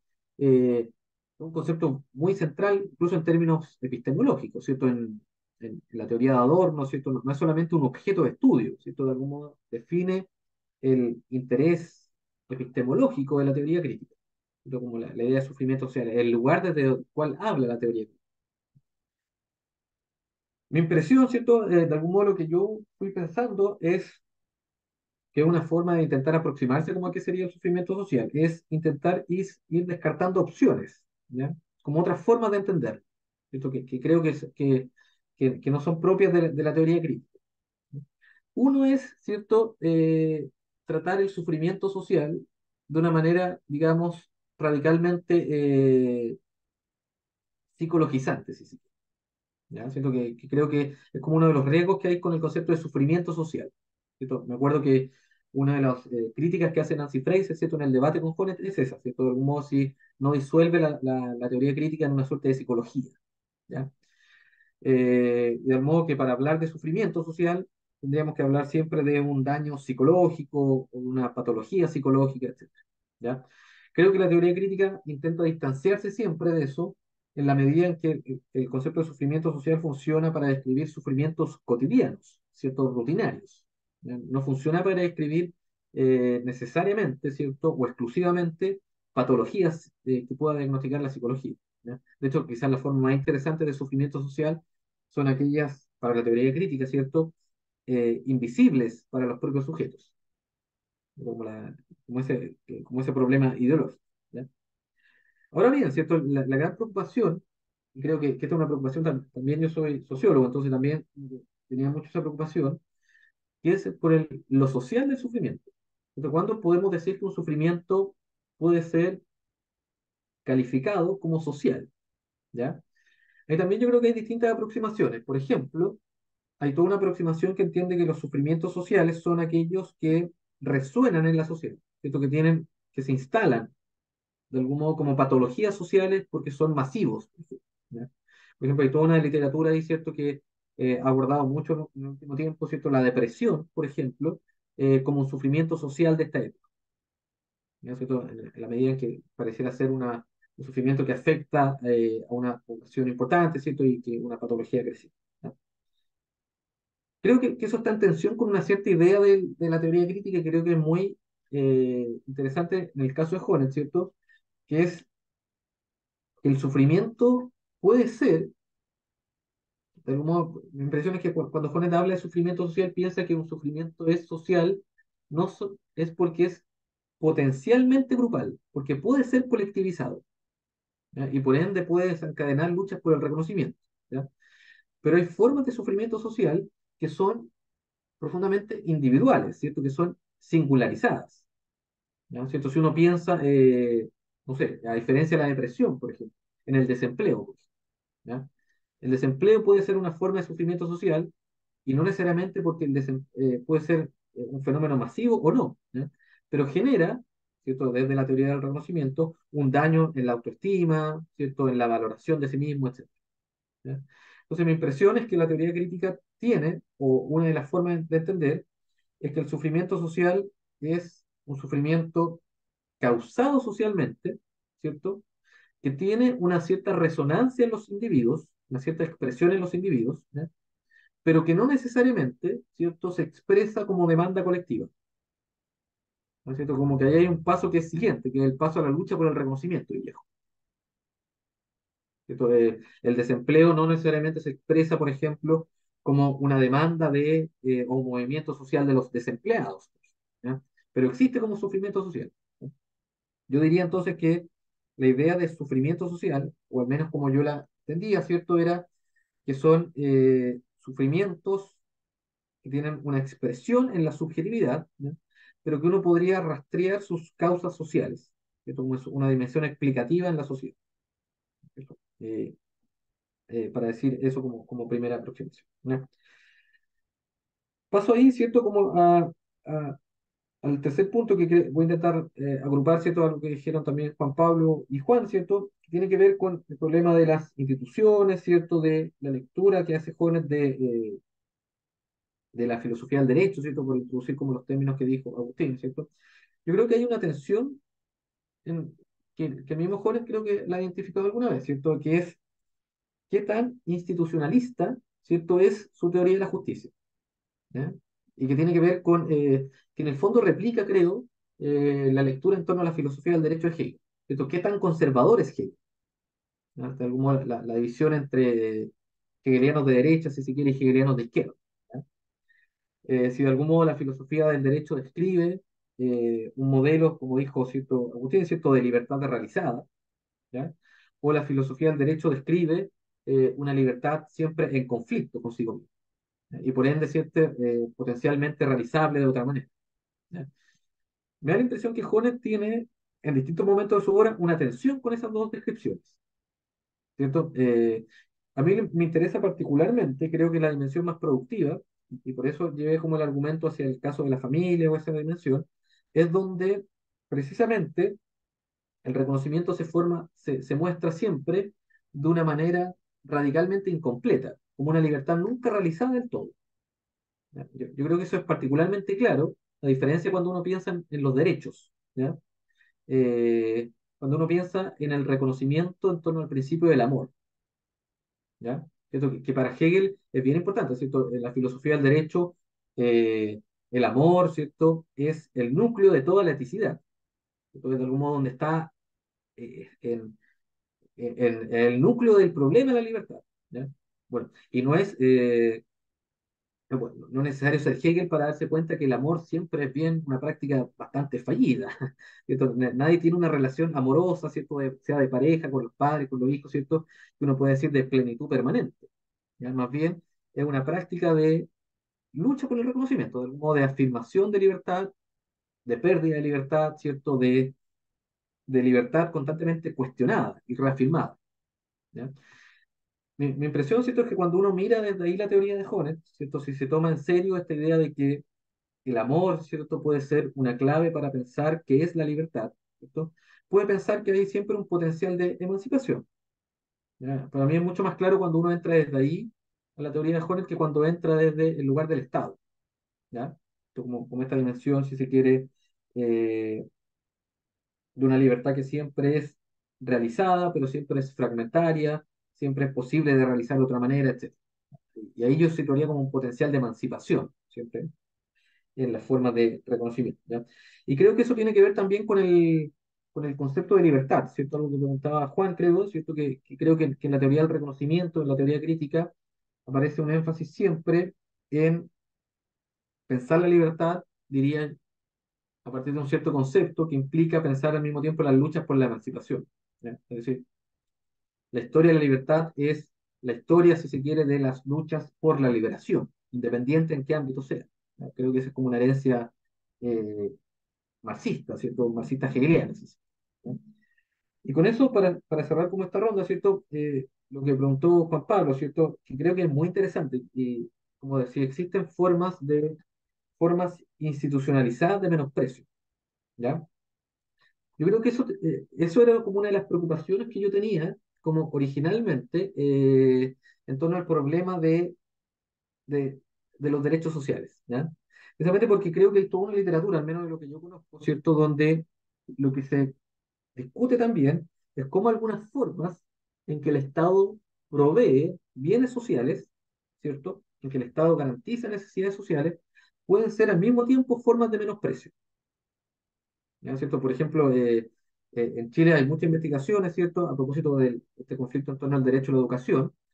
Por ejemplo, lo que nosotros hemos tenido históricamente es, ante la ausencia de un derecho a la educación, por ejemplo, en la educación superior, es que los estudiantes tienen que cada año, ¿cierto?, dar cuenta de su situación económica frente al Estado, ¿ya? Para que el Estado les asigne un cierto bono, una cierta beca. ¿Ya? Lo que supone que los estudiantes tienen que exponer su vida cotidiana, su vida familiar frente al Estado. ¿Ya? Y el Estado realiza un registro de eso, una suerte de vigilancia, de que los ciudadanos no estén engañando al Estado. ¿Ya?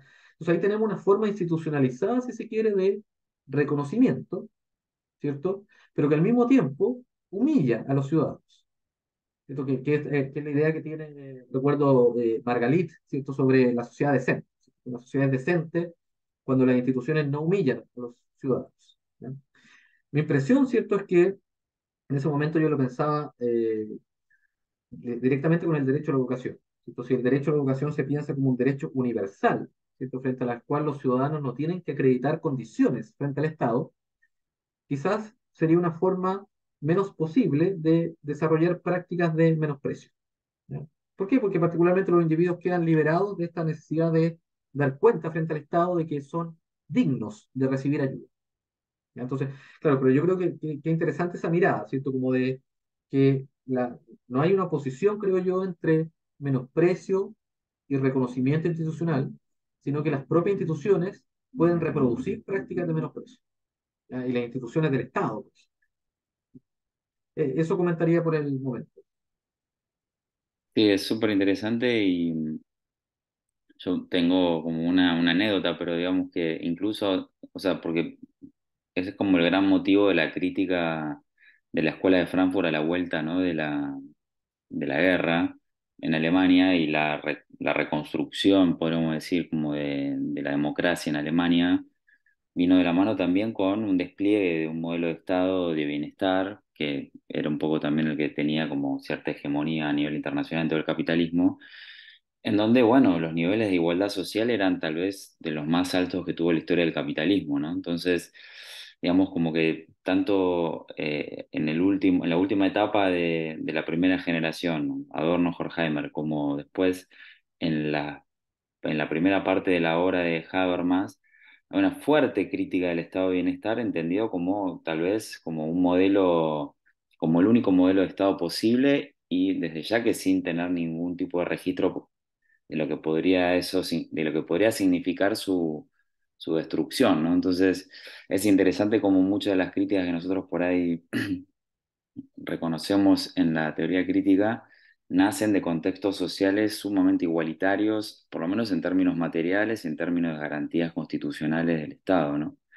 Eh, y lo que quería decir como a modo de anécdota con esto que traías vos es que no hace falta pensar en los ejemplos más plenos, como de un modelo de estado de bienestar que correctamente funcione, que era el que tenían ellos tal vez a la vista, sino también en las formas como más rudimentarias del Estado que tenemos nosotros. Digamos que esta idea de la violencia del Estado es algo que es difícil de pensar desde la propia perspectiva del reconocimiento, o no, díganme ustedes, ¿no? Pero yo pienso, ¿no? Como vos traías el tema de la humillación, en el caso de jóvenes que tienen que dar cuenta de una determinada situación económica, en el tema de políticas de vivienda en sectores populares, proyectos de urbanización, y es muy fuerte también la experiencia de la humillación a la cual el Estado está siempre, siempre dispuesto a poner en práctica a la ciudadanía, en donde supuestamente se trata de vuelta de una política social de garantizar determinados derechos elementales, como puede ser en este caso la vivienda, políticas redistributivas, igualitaristas, pero que vienen siempre asociadas con todo un cuerpo de la burocracia estatal, como trabajadores sociales, técnicos, niveles intermedios, que son los que en última instancia tienen acción en el territorio y que pueden operar como la cara visible del Estado para la sociedad, y en donde la realización del reconocimiento viene de la mano con formas de la violencia muy explícitas y cotidianas que, digamos que a veces en el enfoque muy sistemático de Honet directamente quedan invisibilizadas, ¿no? Eso sí que podríamos decir son sufrimientos invisibles, ¿no? Eh, y me parece que ahí, bueno, tal vez eso implicaría como incorporar, o la necesidad de incorporar el problema de la violencia estatal, la violencia institucional como una dimensión también importante como para pensar el problema de los derechos sociales. Mi última pregunta yo hago, ya como para ir terminando, y por ahí los chicos quieren decir algo más, pero el tema, que es algo que también está en Habermas, en la coexistencia o convivencia entre los derechos sociales, los derechos civiles y los derechos políticos, ¿no? Es decir, ¿qué relación se da entre estas como dimensiones del derecho? Y si son relaciones equilibradas, podríamos decir, hay algo así como, o se puede dar como un conflicto medio en el sentido de las prioridades, ¿no? O sea, hay un modelo al que podamos aspirar de un equilibrio justo y perfecto en el que se respete la propiedad privada del individuo y se garantice los derechos de la población, derechos sociales de vivienda o de educación, o necesariamente como la reivindicación de la sustancialidad de los derechos sociales involucra una cierta coerción de derechos liberales, por ejemplo, de derechos civiles, eh, que ponen un poco en riesgo algo así como un modelo arquitectónico, una estabilidad, eh, no sé, jurídica, ¿no? Digo, porque lo cierto es que cada vez que se busca por medio de luchas sociales reivindicar un derecho social,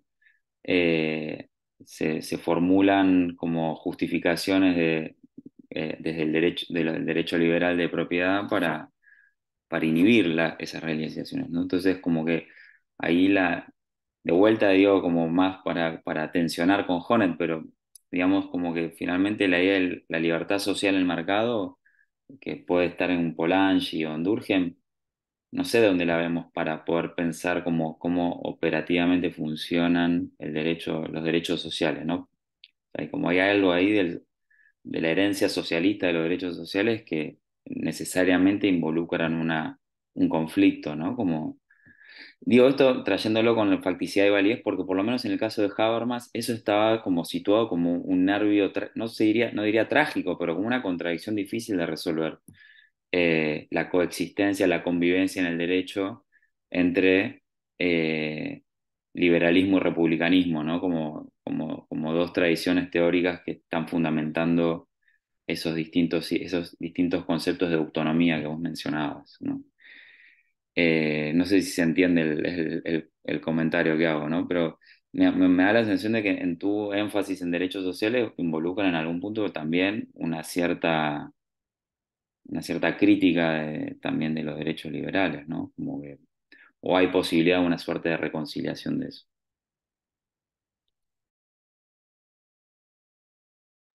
No sé si quieren hacer una seguilla más de comentarios o si no ya. Yo quería preguntar algo muy similar, Agus, así que eh, me parece que probablemente Camilo pueda responder a lo que le voy a preguntar sin preguntarlo. De mi parte está bien. Gracias. Bueno, dale, entonces le dejamos la palabra a Camilo y ya con eso podemos ir cerrando por ahí. Sí. Bueno, gracias. Muy interesante, ¿cierto? Sobre lo primero, claro, yo creo que este problema de la violencia o la violencia institucional, ¿cierto? Creo que ahí hay toda una dimensión que creo que es muy productiva de la teoría del reconocimiento en jóvenes como guía para investigación empírica, como sociológica, ¿cierto? Como la forma en que opera eh, cotidianamente el Estado, las instituciones que se supone son aquellas que expresan formas de reconocimiento, ¿cierto? Hay como lo que yo conozco, ¿cierto? Hay eh, una amplia literatura, ¿cierto? Por ejemplo, sobre lo que se llama sobre la burocracia de primera línea, particularmente, ¿cierto? Los trabajadores del Estado que interactúan directamente con las personas, ¿cierto? Y cómo eso puede reproducir formas de violencia, de humillación, de menosprecio, incluso de formas no solamente sutil, sino con buenas intenciones, ¿cierto? Como ese problema de la violencia, ¿cierto? Como la violencia que se reproduce de manera con una buena conciencia, si se quiere, ¿ya? Eso creo que ahí hay un problema que la teoría del reconocimiento particularmente puede ser muy provechosa como forma de orientar investigaciones empíricas, ¿ya? Sobre la segunda pregunta, que creo que es muy interesante, no lo había pensado tan explícitamente, pero me atrevería a decir lo siguiente, sobre la coexistencia o la reconciliación entre estos tres derechos, ¿cierto? Entre los derechos civiles, políticos y sociales, ¿ya? Claro, yo diría que la apuesta de Habermas precisamente es reconciliar normativamente los derechos civiles y los derechos políticos, ¿cierto? La idea de Habermas, ¿cierto?, es que se presupone, ¿cierto?, de algún modo que eh, los derechos políticos, la libertad política, ¿cierto?, exige derechos civiles, ¿cierto? Por ejemplo, la libertad de expresión, la libertad de opinión, para poder participar políticamente, y que los derechos civiles, a su vez, solamente son legítimos cuando son el resultado de la deliberación democrática de la sociedad. ¿Verdad? Son parte de los derechos políticos, ¿ya? Y los derechos sociales, frente a eso, vienen a garantizar, vienen a proponer condiciones de mayor igualdad en ese ejercicio, ¿ya? Ahora bien, si son reconciliables o están en tensión, yo creo que tiene que ver con un problema en particular, ¿ya? Que creo que es bien interesante, ¿cierto? Que es si uno dentro de los derechos civiles, ¿cierto? Dentro de los derechos liberales, ¿cierto? Incluye o no la propiedad, ¿ya? ¿Cierto? Creo que esa es la clave para entender si hay una tensión o no con los derechos sociales, porque los derechos sociales, en el fondo, cuando todo este argumento que cuando se dice, por ejemplo, que los derechos sociales están en tensión con la libertad, en el fondo lo que se está diciendo es que están en tensión con una libertad entendida como propiedad, con el derecho de propiedad. Nadie dice, ¿cierto?, que los derechos sociales están en tensión con la libertad, está pensando necesariamente en la libertad de opinión o en la libertad de expresión, ¿ya? Es más bien que la libertad se está pensando como propiedad, ¿ya? Y precisamente el argumento de si los derechos liberales incluyen el derecho a la propiedad, ¿cierto? O el derecho a la propiedad es fundamental de los derechos liberales, es controversial incluso dentro del propio liberalismo. Por ejemplo, Rawls no lo incluye, ¿ya? ¿Cierto? Precisamente porque a Rawls le interesa defender políticas redistributivas. Y si yo incluyo de partida el derecho a la propiedad como el derecho fundamental, es intocable, ¿ya? Entonces yo diría, ¿cierto?, que la pregunta clave ahí, ¿cierto?, es que, y a mí lo que me interesa, uno podría pensarlo así, ¿cierto?, es que, y creo que es bien interesante como lo dijo Agustín, ¿cierto?, que yo no lo había pensado de esa manera, pero claro, la herencia socialista de los derechos sociales tiene que ver con eso, ¿cierto?, que los derechos sociales suponen intervenir particularmente sobre un derecho, sobre otro de los derechos, que es la propiedad. ¿Ya? Es decir, eh, y eso quiere decir, ¿cierto? Solamente sería reconciliable los tres derechos, ¿cierto? Si yo, como hace Rawls de partida, ¿cierto? Dentro de los derechos de libertad liberales, no incluyo como un derecho fundamental la propiedad, sino más bien pienso en otros derechos, pienso en la libertad de expresión, en la libertad de conciencia, la libertad de opinión, etc. ¿Ya? Entonces, pero creo que es el problema clave, ¿cierto? Para ver si es posible o no una reconciliación entre estos tres derechos. ¿Dónde se sitúa el problema de la propiedad? ¿Ya? Bueno, ahí creo que ese es un problema que la teoría crítica no, ha descuidado un poco, me da la impresión, en los últimos décadas, ¿cierto? Como la centralidad que tiene el problema de la propiedad, ¿cierto? Como para pensar este tipo de argumento, para pensar en general el lugar que tiene una, la propiedad en una sociedad democrática, ¿cierto? Yo partía más bien de la idea que creo que también es otra forma de pensarlo, ¿cierto? Eh, que es llamativo el hecho, ¿cierto? Que cuando una sociedad restringe derechos civiles, ¿ya? De inmediato suenan las alarmas de que no es una sociedad democrática, ¿cierto? Cuando restringe, por ejemplo, la libertad de expresión, cuando restringe el derecho a la propiedad, si lo incluimos dentro de los derechos civiles, cuando restringe algún derecho político, el voto, ¿cierto? También se encienden las alarmas de que no es una sociedad democrática, pero no así cuando restringe derechos sociales. ¿Ya? De algún modo, los derechos sociales parecieran ser aquellos derechos donde es más fácil eh, pasar la cuenta, por ejemplo, de una crisis económica. ¿Ya? Y me impresión que eso tiene que ver con este problema normativo, dónde se ubican los derechos sociales, etcétera. ¿Ya? Y lo último que diría, ¿cierto? A propósito de esta tensión, ¿cierto? Es que hay otro argumento que es bien común, que es esta idea de que los derechos civiles y políticos, a diferencia de los sociales, los derechos sociales supondrían siempre un gasto del Estado. Entonces, que en una crisis económica es obvio que el Estado tiene que recortar derechos sociales, porque son gastos. ¿Ya? Pero bueno, hay todo un argumento, ¿cierto?, de varios filósofos del derecho, de que lo que dicen es, de algún modo, que cualquier derecho en verdad tiene costos. ¿Ya? Es decir, que sería errado suponer que solamente los derechos sociales tienen costos. ¿No? Para el Estado garantizar cualquier derecho, la libertad de expresión, la libertad de opinión, tiene un costo que se paga a través de impuestos. ¿Ya? Entonces, nuevamente ahí aparece el problema de la propiedad, ¿cierto? Como, ¿cuál es la legitimidad que tiene el Estado para cobrar impuestos, por ejemplo, sobre la propiedad, también para defender, por ejemplo, derechos civiles, ya como la libertad de expresión de los ciudadanos? ¿Ya? Pero creo que un punto clave el que dice Agustín, ¿cierto? Porque si pueden coexistir o no, ¿cierto? Mi impresión es que puesto en los términos precisamente que dijo Agustín, que la herencia de lo que podríamos llamar socialismo democrático, por ejemplo, que en el caso chileno es muy relevante para entender la experiencia de la unidad popular, que es una transición democrática al socialismo, es pensar precisamente que la propiedad privada no es un derecho fundamental, ¿ya? Que los derechos liberales están garantizados en otras libertades, la libertad de expresión, la libertad de opinión, etcétera. Entonces creo que es un problema políticamente muy relevante.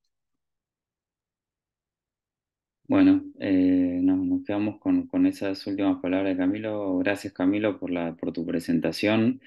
Creo que en el título que estaba la cuestión del sufrimiento, te lo terminamos reponiendo nosotros, el sufrimiento cotidianos, te lo terminamos reponiendo nosotros con las preguntas. Pero bueno, fue súper completa la presentación y súper interesante también después la charla. Así que bueno, te agradecemos un montón. Y bueno, estamos en comunicación y en charla para volver a encontrarnos en breve, acá o allá. Súper. Muchas gracias a ustedes por la conversación, muy interesante. Bueno, buenísimo. Bueno, buenas noches a todos. Un abrazo Buenas grande. noches, que estén Muchas bien. gracias, Chao. Camilo. Chao.